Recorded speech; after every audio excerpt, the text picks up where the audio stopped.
For spacecraft batteries, we always want the highest performing batteries that are safe. And so that's the big challenge for us, because mass and volume are very critical for spacecraft applications, but it's even more critical for them to be safe so that we don't have an incident up in space where you're really trapped in a volume with a bad misbehaving battery. It's something we have to avoid at all costs.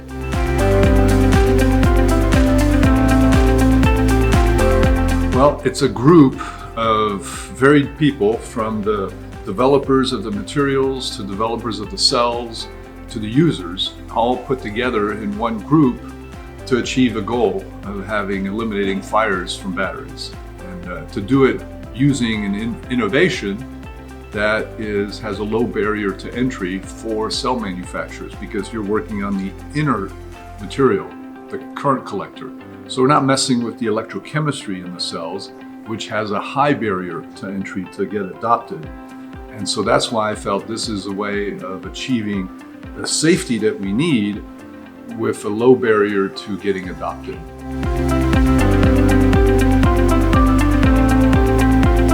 Well, nail penetration, being able to tolerate a nail with a flammable liquid electrolyte, to me was a first I'd ever seen.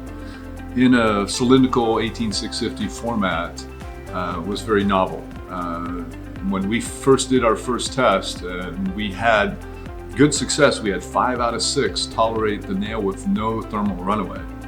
There's still that one, and so we're still testing that, and still with our ultra high-speed X-ray videography capability that we have with the synchrotrons, we could see in slow motion through X-rays how the internal short developed, how it was tolerated, and then the post-CT scanning of the surviving cells with ultra high focus, high resolution CT scanning, we could see how it worked.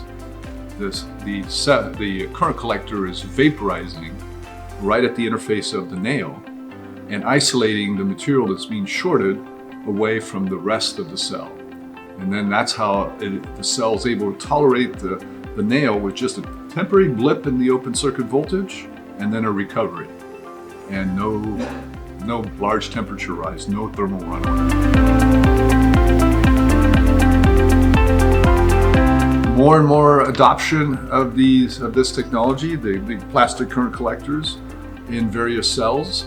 New plastic current collectors, thinner ones, ones that have just more capability, and that they're more reliable. So when we started out, we were just doing laboratory type of current collectors and separators, the cellulose separators. And so the consistency wasn't as good as when you automate that. Now we're getting to the materials made in automated processes. The consistency is a whole lot better. So basically looking to being able to move the production of these safer cells from a lab environment, pilot environment, to more full-scale production. And that's exciting, because that's when they can really hit consumer products and make an impact.